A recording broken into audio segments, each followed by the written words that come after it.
Hello friends, RJ creation ચેનલમાં આપ સૌનું સ્વાગત છે। તો હું ફરી પાછી આવી ગઈ છું નવા વિડીયોમાં તમારા માટે નવી વસ્તુ શીખવા માટે લઈને। તો આજે આપણે સરસ મજાની નાની નાની ઇયરિંગ્સ બનાવતા શીખીશું। તો અહીંયા મેં ક્લેની મદદથી ઇયરિંગ્સ બનાવી છે। તો સૌપ્રથમ તો રેડ કલરનું ક્લે લઈ અને બે હાર્ટ શેપ બનાવી લીધેલા છે। પછી આ હાર્ટ શેપને ઉપર પાછળના ભાગમાં આપણે આ જો ઇયરિંગ્સના બેઝ છે ને એ લગાડી દઈશું ગમની મદદથી।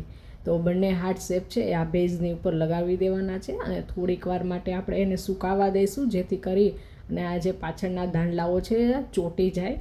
પછી આપણે તેના ઉપર થોડોક ડેકોરેશન કરીશું અને એ એક એક ડાયમંડ ચોંટાડીશું। આ છે પર્લના જે ડાયમંડ્સ છે ને એ છે એને ચોંટાડવાના છે, કારણ કે રેડ કલર છે તો એના ઉપર આ વ્હાઇટ છે, બહુ સરસ લાગશે। તમે જોઈ જ શકો છો વિડીયોમાં કે કેવો લુક આવી રહ્યો છે આ વ્હાઇટ પર્લના ડાયમંડનો।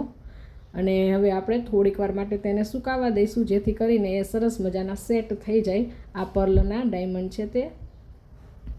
હવે આપણે થોડીક વાર પછી એમાં આ પેચ લગાડી દઈશું પાછળથી। જો તમે જોઈ શકો છો આપણી ઇયરિંગ હવે બનાવીને રેડી થઈ જ ગઈ છે। હવે આપણે તેને ગમે ત્યારે પહેરી શકીએ છીએ। તો મારો આ વિડીયો તમને કેવો લાગ્યો કોમેન્ટ કરીને કહેજો, મારી ચેનલને સબસ્ક્રાઈબ કરજો। આવજો।